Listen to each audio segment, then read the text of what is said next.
Já estamos em contato com Carina Vitral, presidente da União Nacional dos Estudantes. Carina, bom dia. Bom dia, Felipe. Bom dia aos ouvintes da Rádio Guaíba Porto Alegre. Me diga o seguinte, só para nós situar, eu sei que você já está na organização do evento, e quanto tempo a gente tem? Pode perguntar. Tô aqui na correria para começar a passeata, mas a gente fala com um minutinho com você. Tá, você está em Brasília, numa manifestação da Frente Brasil Popular, integrada por Launi e outros movimentos, né, para pedir nessa passeata uma manifestação contra Eduardo Cunha, é isso? Isso. A Frente Brasil Popular se integra ao Congresso da União Brasileira dos Estudantes Secundaristas, que tem aqui em Brasília mais de 10 mil estudantes, para marcharem em defesa da democracia e darem respostas à conjuntura atual. Para nós, defender a democracia significa não compactuar com movimentos de tentativa de desestabilização, tentativas de golpe em curso no país. Nós vamos fazer a passeata num dia onde existe uma ocupação da direita na esplanada dos ministérios, tentando impor o impeachment da presidenta Dilma e tentando impor também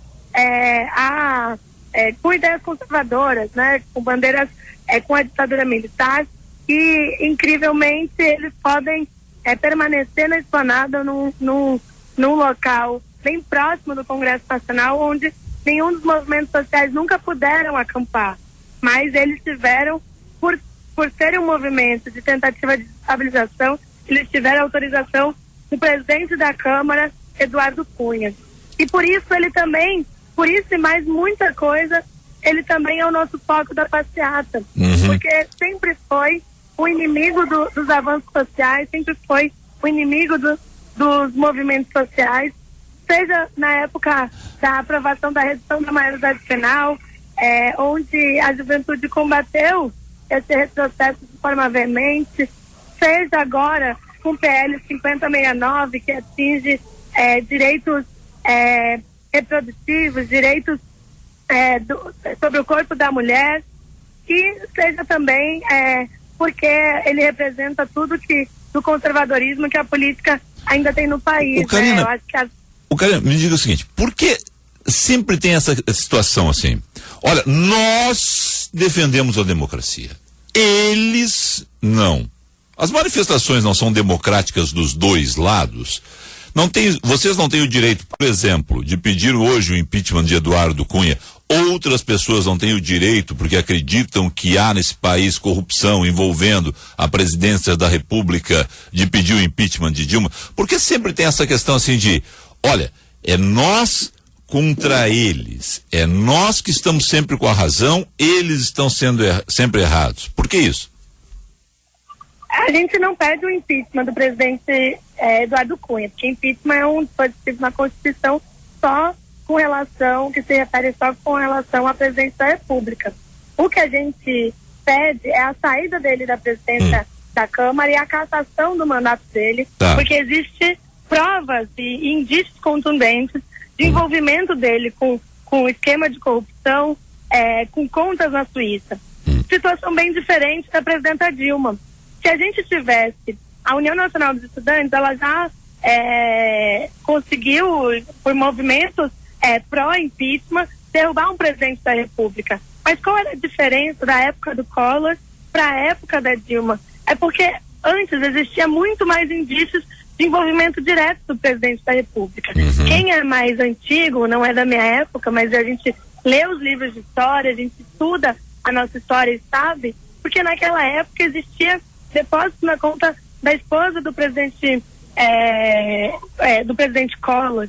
Existia indícios de envolvimento com o esquema de corrupção. Depois existiu o Fiat Elba. Foi isso, foram as provas.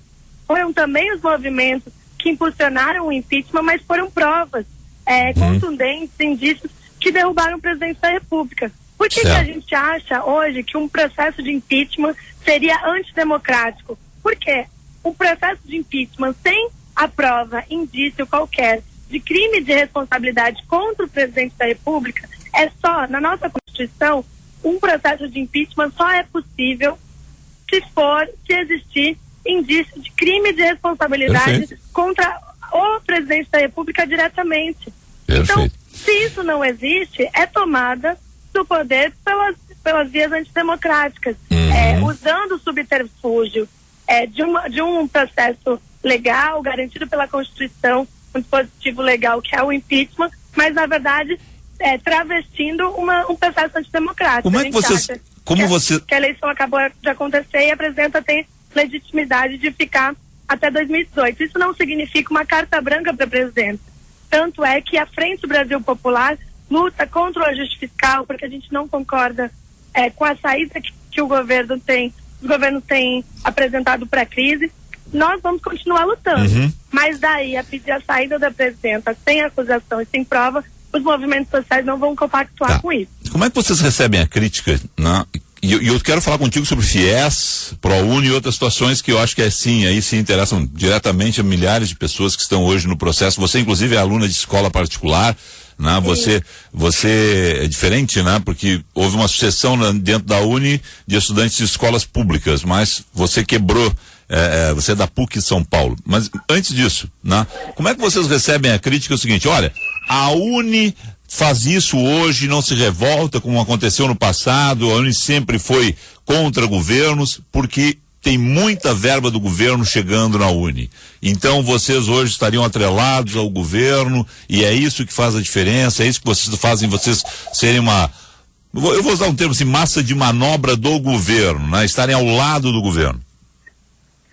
A posição da Uni é e sempre foi de independência.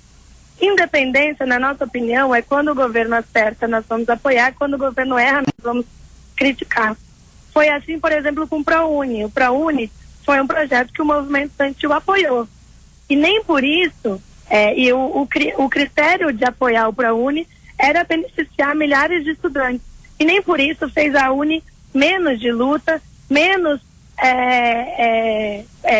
ligada com os interesses dos estudantes. Ao contrário disso, por exemplo, sempre foi a política econômica, que sempre foi alvo de manifestações, sempre foi alvo de crítica da Uni. Então, eu não concordo com essa afirmação, porque dependendo da política pública que acontece, a gente às vezes apoia as iniciativas do governo, às vezes a gente erra, porque os governos acertam e erram também. Karina, eu dei uma olhada aqui, né? Dei um Google aqui, né? E encontrei várias manifestações suas, e você é estudante de economia, contra a política econômica, né? E você tem essa crítica aqui em vários momentos. Só que é o seguinte, sempre é assim, a política econômica do Levi e não a política econômica do governo Dilma. Não, com certeza quem escolheu o Levi quem escolheu o Levi foi a presidenta Dilma. O que a gente acha é que o Levi em si, pela sua figura, representa um setor da economia brasileira que é o setor dos bancos. Ele é um representante dos bancos num projeto que deveria, e o povo escolheu que fosse de outro rumo. Então, por isso a gente personaliza no Levi uma crítica à política econômica. Foi assim também com o Meirelles. O que a gente discute não é tirar o Levi e colocar outro igual ou pior. O que a gente discute é a mudança de rumo na política econômica. Então vocês criticam também, por exemplo, o ex-presidente Lula, que diz o seguinte, olha, tem que tirar o Levi e colocar o Meirelles. Com certeza, essa não é a saída para o país. O que a gente acha é que uma política de ajuste fiscal é necessário fazer, mas é que é preciso que a gente consiga taxar o andar de cima, é preciso que a gente consiga conseguir ter justiça na tributação social. Não é possível que em meio à crise saia várias notícias de aumento do lucro dos bancos, enquanto os trabalhadores perdem seus empregos, enquanto a juventude perde seus direitos sociais. Isso não é equilibrado para a nossa sociedade. Na nossa opinião, essa não é a saída para a crise. Tá, como estudante de economia, então deixa eu te fazer uma pergunta assim, do ponto de vista de uma pessoa que estuda economia lá na Pontifícia Universidade Católica de São Paulo, não serve Levi, não serve Henrique Meirelles, não serve quem Dilma colocou não serve quem Lula propôs. Inclusive você não é petista, tem alguns os 20 nós que Não. ela é do PT, não, ela é do PC, do B.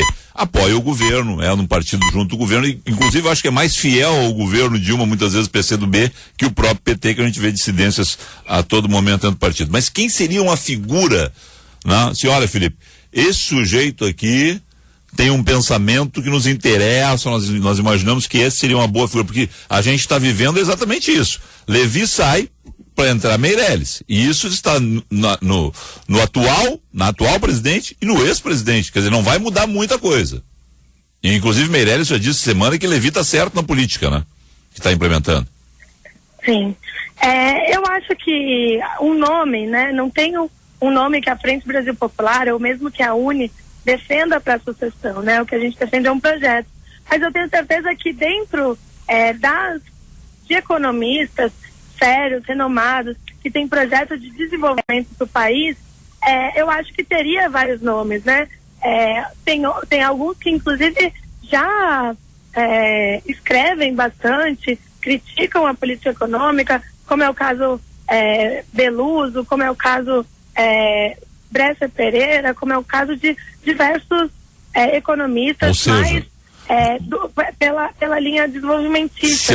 Se alguém achar que você, por exemplo, olha, ela é uma radical de esquerda, o Beluso não é um homem de esquerda, né? O Bresser Pereira não é um homem de esquerda, o Bresser inclusive participou dos governos Sarney e Fernando Henrique, né?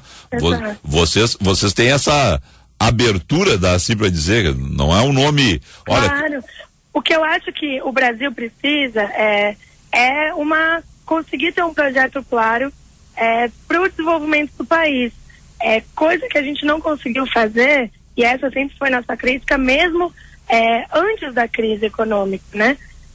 E eu acho que a gente conseguiu sustentar durante algum tempo, desde 2008, quando a crise teve seu epicentro na Europa, nos Estados Unidos, e chegou no Brasil, ainda que tardia, por causa de uma política ainda de investimento que existia, né? Mas o que faltou nesses últimos anos foi uma política séria de desenvolvimento da indústria, das forças produtivas, da ciência e tecnologia, da inovação. Então, é difícil a gente perceber que não existe, de fato, uma indústria nacional fortalecida.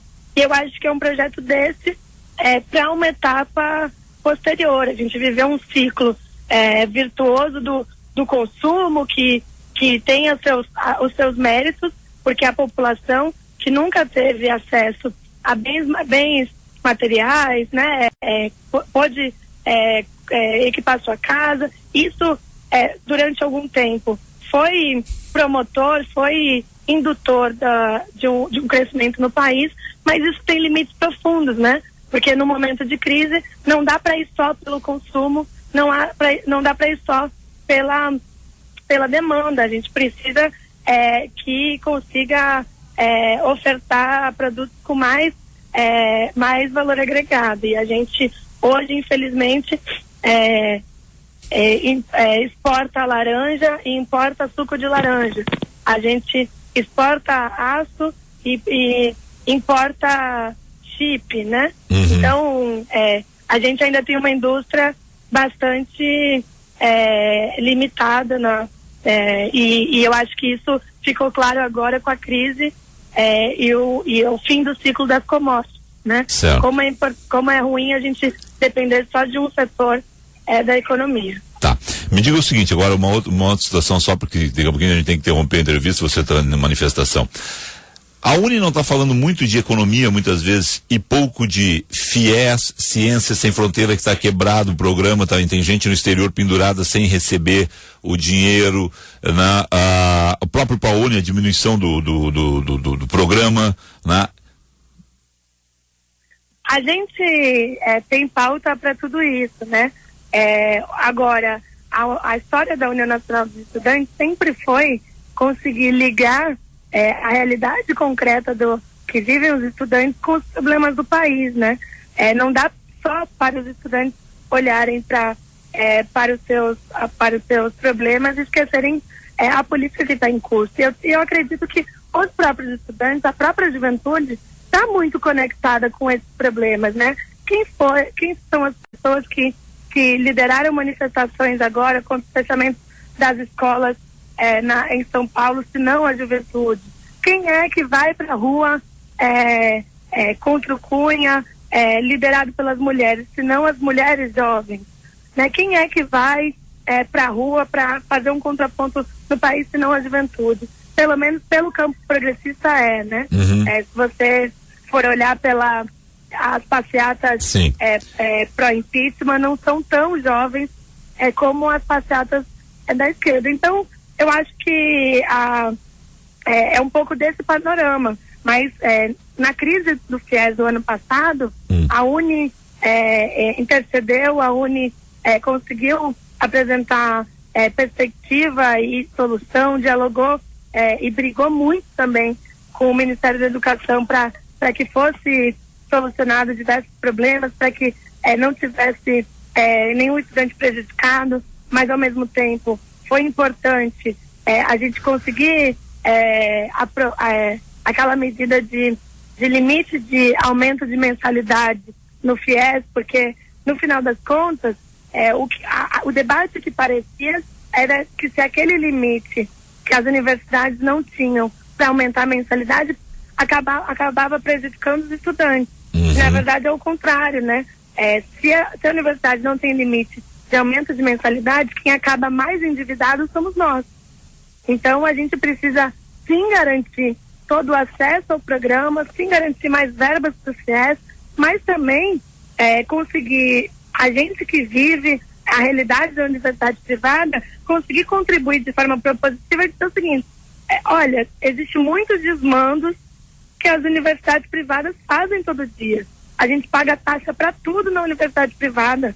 A gente paga taxa para rematrícula, a gente paga taxa de diploma, a gente paga taxa não sei o quê, e a qualidade não necessariamente vem acompanhada do aumento da mensalidade. Aí você fala tudo isso, mas a gente não vê essa contundência de algumas manifestações em outros setores contra, por exemplo, o MEC, que deveria fazer isso. Ou quando o MEC errou clamorosamente na questão das provas. Por sinal, o ministro Mercadante voltou e não tem nenhuma manifestação contrária. Sai Renato Giannini lá no ProUni. Lá no ProUni. Né? O Mercadante volta, sai o Giannini, que é um pensador, não há nenhuma manifestação. O Mercadante não foi um grande ministro da educação. A gente precisa tentar conseguir analisar uma gestão de cada ministro do ponto de vista do projeto, né? Eu não consigo avaliar o Giannini, mesmo com todo o respeito que eu tenho pela sua trajetória acadêmica, pela sua trajetória enquanto cientista, enquanto pensador, a gente não conseguiu, de fato, ter avanços do ponto de vista da gestão. Seja porque ele ficou pouco tempo, seja também porque ele teve um período grande de adaptação, né? Porque ele é de uma universidade bastante diferente da realidade das universidades federais, da realidade do ProUni, né? A USP ainda vive um período, uma situação de bastante exceção, né? Da política pública. Então eu não consigo avaliar o ponto de vista do Giannini. Mas a gente consegue avaliar mais tempo a questão do Mercadante e a gente teve uma aprovação muito importante na gestão dele, que foi o Plano Nacional de Educação, né? Que a gente teve vários embates com o governo federal, inclusive derrotou 2 vezes o governo federal na aprovação do Plano Nacional de Educação, que foi a aprovação dos royalties para educação, que o ministro no início era contra, e a gente teve que derrotar o governo para aprovar os royalties. Depois de aprovado, a Dilma sancionou e conseguiu concordar com a proposta que era da UNE, e também os 10% do PIB para educação, que era uma bandeira histórica da UNE e que o governo achava que não era possível, que a proposta dele era 7%. Então, a nossa discussão sempre foi um diálogo. A única opinião que a gente tem é que ter um ministro forte na educação é bom para a educação. E eu acho que o Mercadante volta a ter esse perfil, né? De um ministro forte para a educação. Ministro da Educação precisa ser influente. O ministro da Educação precisa lutar por mais recursos.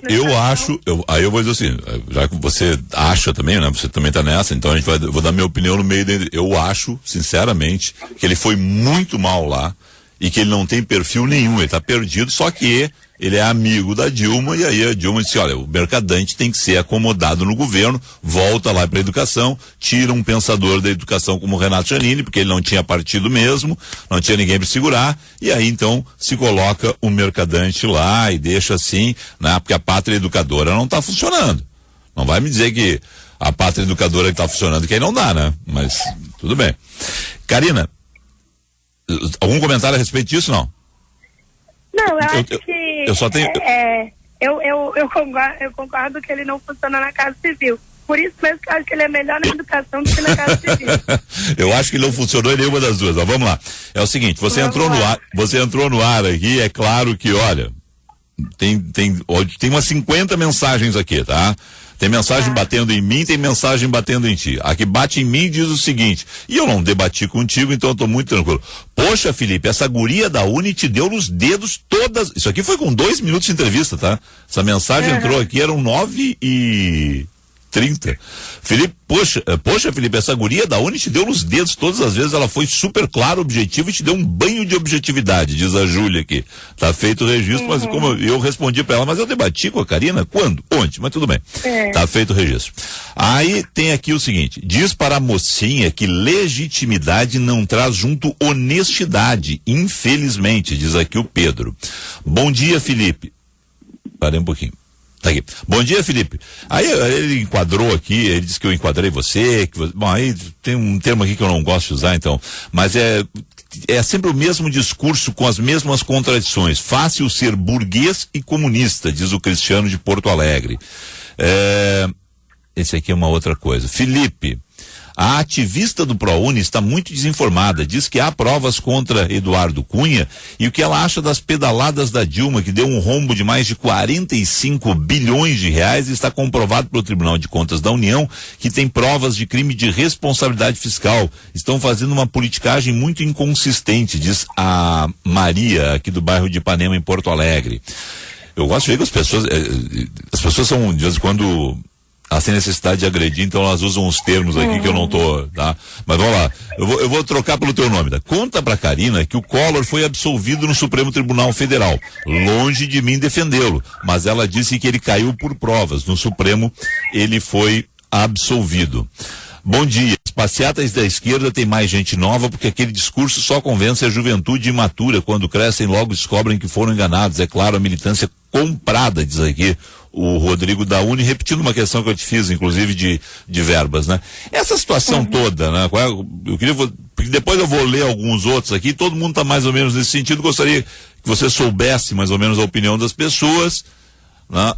Como é que vocês avaliam isso? Isso não é uma crítica nova, né? Que vocês recebem no dia a dia. Não, eu acho que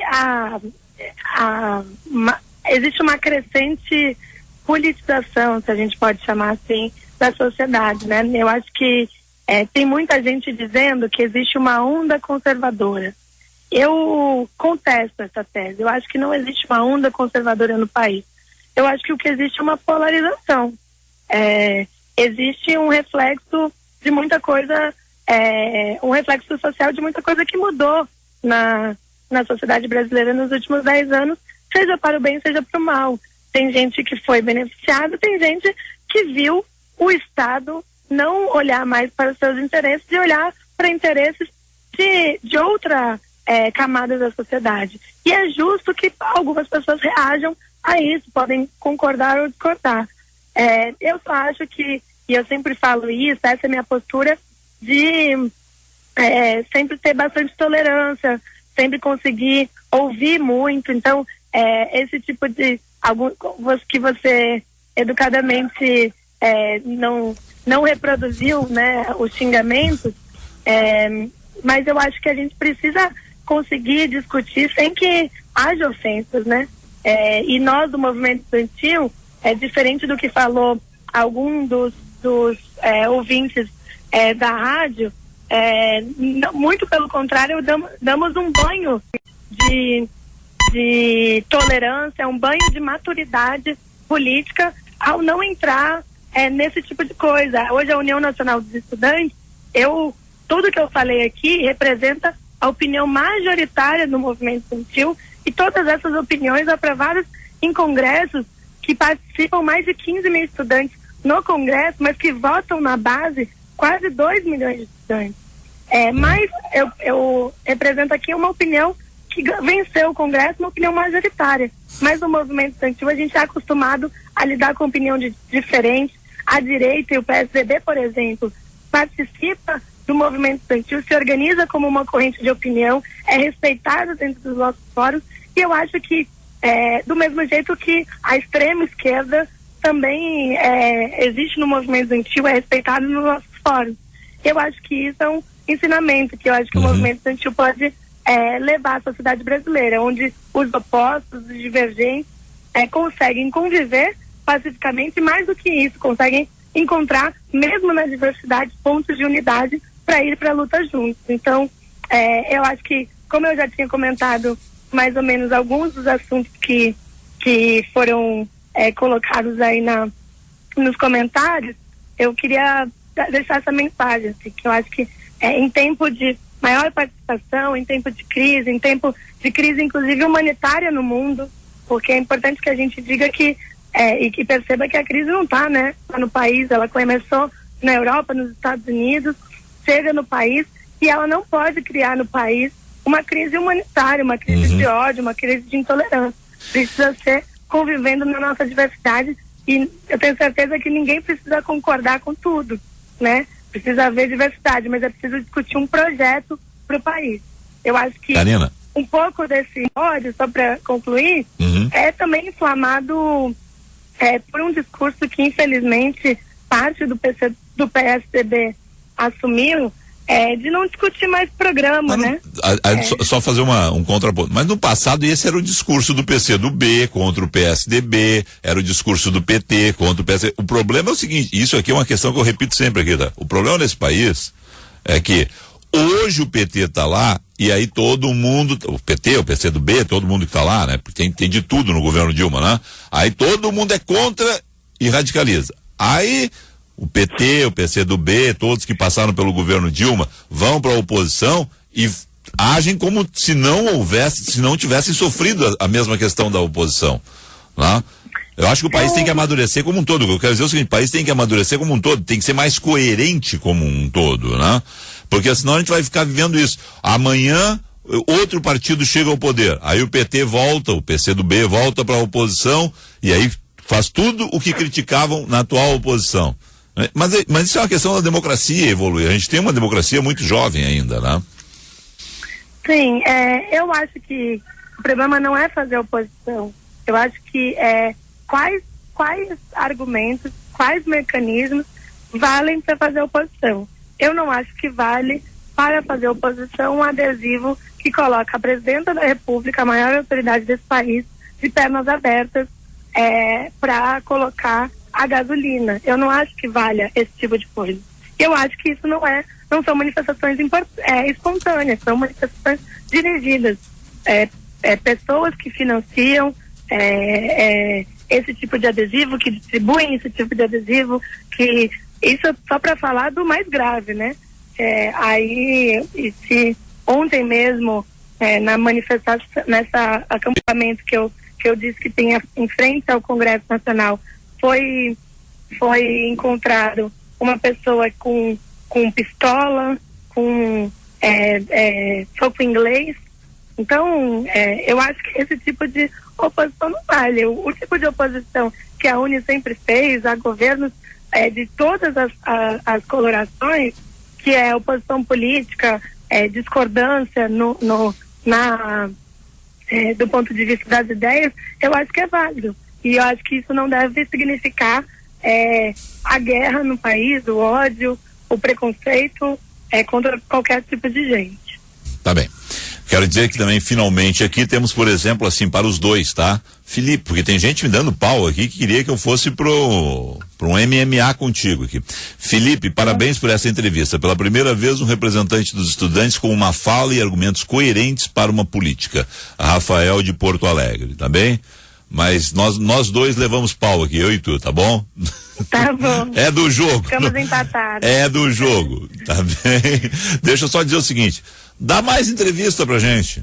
Porque a gente tava aqui, ó, faz horas que a gente tava atrás de ti, hein? Desde que tu foi eleita, a gente tava atrás de ti. Ai, me desculpa que a gente tá nessa correria, de fato, essa conjuntura toda conturbada faz a gente trabalhar 24 horas por dia, mas com certeza foi uma entrevista bastante de alto nível, e é importante que a gente tenha espaços, né, para poder rapidinho, falar ó, nossa opinião. Tá, rapidinho, tá? Só porque foi uma questão que tu citou aí, eu também, na hora eu ia falar, mas eu também não concordo com o adesivo, mas ela mentiu na campanha sobre combustível. E tem uma outra situação para te emendar rapidinho, que eu sei que tu tem o teu compromisso e nós também temos outros aqui, mas vamos lá. A outra questão é a seguinte, esse aqui não está assinado, tá? Mas é 938281 alguma coisa, o telefone dele. Na Fabico da Universidade Federal do Rio Grande do Sul aqui, a falta de material de limpeza, higiene, né? E aí eu acho que a situação da pessoa mandar esse recado é que e aí a Uni não faz nada por essas condições também que são necessárias para a educação. A gente luta através de uma rede do movimento estudantil. A nossa rede do movimento é formada pelos centros acadêmicos, pelos DCEs. A Uni sozinha, resolver cada problema das universidades é mais difícil, né? Por isso a gente conta com o apoio dos centros acadêmicos do DCE, do que a gente chama da rede do movimento estudantil. Então eu convido a esse estudante a enviar um contato com a Uni, inclusive deixar o meu Facebook, procurar Karina Vitral, Karina com C, no Facebook, me deixar uma mensagem, porque aí a gente envia um representante da Uni para saber qual é a situação específica das universidades. Hoje existe uma diversidade muito grande das universidades no país e a gente luta muito para dar conta de todos os desafios. Então a gente aceita muito bem, de forma aberta, a crítica, mas mais do que aceitar a crítica, a gente precisa trabalhar para reparar essa questão. Então eu me coloco à disposição para enviar um representante da Uni, para eu pessoalmente, inclusive, posso ir até lá para ver quais são os problemas específicos dessa universidade. Tá bem, só deixa eu dizer que o Facebook dela tá estourado, ela já tem mais de 5 mil e só um perfil, tá bom? Então ela vai ter que fazer... pode mandar uma mensagem. Não, ou faz outro perfil, ou tem que criar figura pública. Karina Vitral, obrigado a você aí, né? E a gente vai acompanhar essas manifestações todas, tem essa questão, e a coisa que mais tem aqui, você imagina, né, nos xingamentos, né? Você está acostumada com isso, tá bom? Um abraço, tchau. Infelizmente. Obrigada, Felipe, pela entrevista.